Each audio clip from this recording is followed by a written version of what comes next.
Sir ಇದು butter fruit ಅಂತ ಹೇಳ್ಬಿಟ್ಟು ಬೆಣ್ಣೆಹಣ್ಣು ಅಥವಾ ಅವಕಾಡೋ ಅಂತ ಕರೀತಾರೆ. ಹಾ ಸರ್. ಇದರಲ್ಲಿ ಬಲ್ಪ್ ವೆರೈಟಿ ಸರ್ ಇದು. ಬಲ್ಪ್ ವೆರೈಟಿ ಅಂದ್ರೆ ಹಾ. ದೊಡ್ಡ ಕಾಯಿ ಬರ್ತದೆ. ದೊಡ್ಡ ಕಾಯಿ ಬರುತ್ತೆ, ಇಲ್ಲಿ ನೋಡ್ಬೋದು ನೀವು. ಓಹೋ ಹೋ. ತುಂಬಾ ಚೆನ್ನಾಗಿ ಬಂದಿದೆ ಹ್ಮ್. ಸರ್.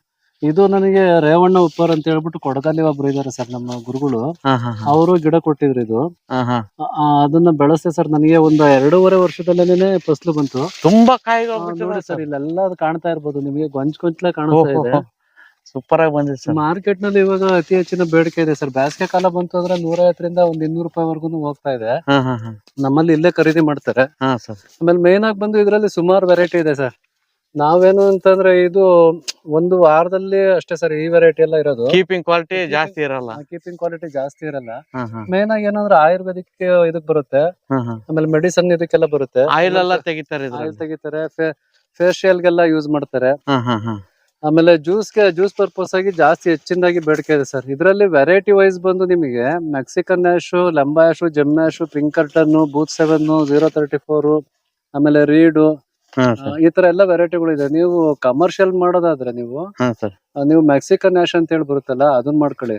ಅದು ಮುಂದಿನ ದಿನಗಳಲ್ಲಿ ಒಳ್ಳೆ ಉತ್ತಮವಾದ ಬೇಡಿಕೆನೂ ಸಿಗುತ್ತೆ. ಆಮೇಲೆ ಬಹಳ ದಿನ ನೀವು ಕಿತ್ತಿಟ್ರು ಒಂದು 15ರಿಂದ 20 ದಿನಗಳವರೆಗೂ ಇರೋಂತ ಒಂದು ಹಣ್ಣು ಸರ್ ಇದು. ಓಹೋ ಹೋ. 15-20 ದಿನ ಮೆಕ್ಸಿಕನ್ ನ್ಯಾಶ್ ಆದ್ರೆ 15-20 ಬರುತ್ತೆ. 15ರಿಂದ 20 ದಿನದವರೆಗೂ ಇರುತ್ತೆ. ಹ್ಮ್ ಹ್ಮ್. ಇದೆಲ್ಲ ಒಂದ್ ಸ್ವಲ್ಪ ಒಂದ್ ವಾರ ಅಂತಂದ್ರೆ ಇದಾಗ್ಬಿಡುತ್ತೆ ಸರ್ ಇದು. ಸರ್, ಸಸಿಗಳ ಆಯ್ಕೆ ಯಾವ ತರ ಮಾಡ್ಬೇಕು? ಯಾಕಂದ್ರೆ ಎಲ್ಲಾ ನರ್ಸರಿ ಅವರು ಚೆನ್ನಾಗಿದಾವ ಅಂತ ಕೊಡ್ತಾರ. ನಾವು ಯಾವ ತರ ನೋಡಿ ಆಯ್ಕೆ ಮಾಡ್ಕೊಂಡ್ರೆ ಒಳ್ಳೆ ಫಸಲ್ ತೆಗಿಬಹುದು ಸರ್? ಸರ್ ಇವಾಗ ಕೆಲವೊಬ್ರು ಏನು ಅಂತಂದ್ರೆ ಎಲ್ಲಿಂದೆಲ್ಲ ಗಿಡ ತರ್ತಾರೆ, ಕೊಡ್ತಾರೆ. ಹ್ಮ್. ಇವಾಗ ನಮ್ಮಲ್ಲಿ ಆ ರೀತಿ ಮಾಡಕ್ ಆಗ್ತಾ ಇಲ್ಲ. ಯಾಕಂದ್ರೆ ನಮ್ಮಲ್ಲಿ ಬರೋಂತ ಗಿಡಗಳನ್ನ ನಾನೇ ಮಾಡ್ಬಿಟ್ಟು ಖುದ್ದಾಗಿ ಕೊಡ್ತೀನಿ. ಆಮೇಲೆ ನನ್ನ ಸ್ನೇಹಿತರು ಇದಾರೆ ಸರ್ ಕೆಲವೊಬ್ರು ಕೊಡಗಲೆಲ್ಲ, ಹ್ಮ್ ಅವರಲ್ಲಿ ಮದರ್ ಪ್ಲಾಂಟ್ ಬೆಳೆಸ್ಕೊಂಡಿರೋರ ಹತ್ರ ಕೊಡಿಸ್ತೀನಿ ನಾನು ಬೇಕಾದವ್ರಿಗೆ. ಹ್ಮ್ ಹ್ಮ್.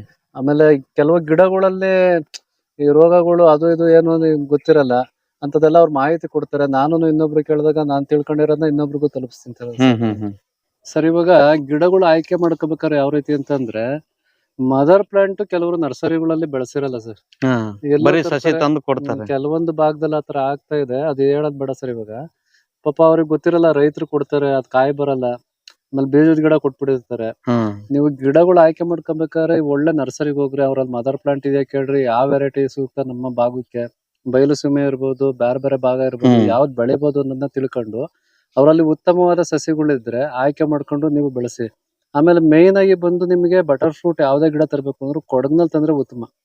ಆ ಭಾಗದಲ್ಲಿ ಆ ಚೆನ್ನಾಗಿರುತ್ತೆ. ಭಾಗದಲ್ಲಿ ಎಲ್ಲಾ ಮದರ್ ಪ್ಲಾಂಟ್ ಗಳನ್ನ ಬೆಳೆಸಿರ್ತಾರೆ. ಆಮೇಲೆ ತೋಟಗಳನ್ನ ಎಕ್ಸ್ಟೆಂಟ್ ಮಾಡಿದ್ದಾರೆ ಸರ್, ಸುಮಾರು ಜನಗಳೆಲ್ಲ ಮಾಡಿದ್ದಾರೆ.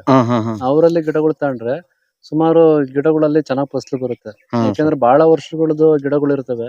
ಕೆಲವೊಬ್ರು ಇವಾಗ ವರ್ಷದ ಗಿಡ ಮಾಡಿರ್ತಾರೆ, ಅದನ್ನೇ ಕಟಿಂಗ್ಸ್ ಮಾಡೋದು, ಕಾಯಿ ಬರುತ್ತೋ ಬಿಡುತ್ತೋ ಗೊತ್ತಿಲ್ಲ. ರೈತರಿಗೆ ಏನ್ ಗೊತ್ತಿರುತ್ತೆ ಹೌದು ಸರ್.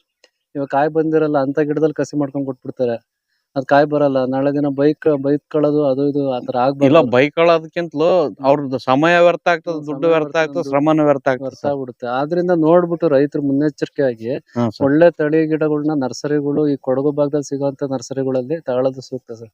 Okay sir.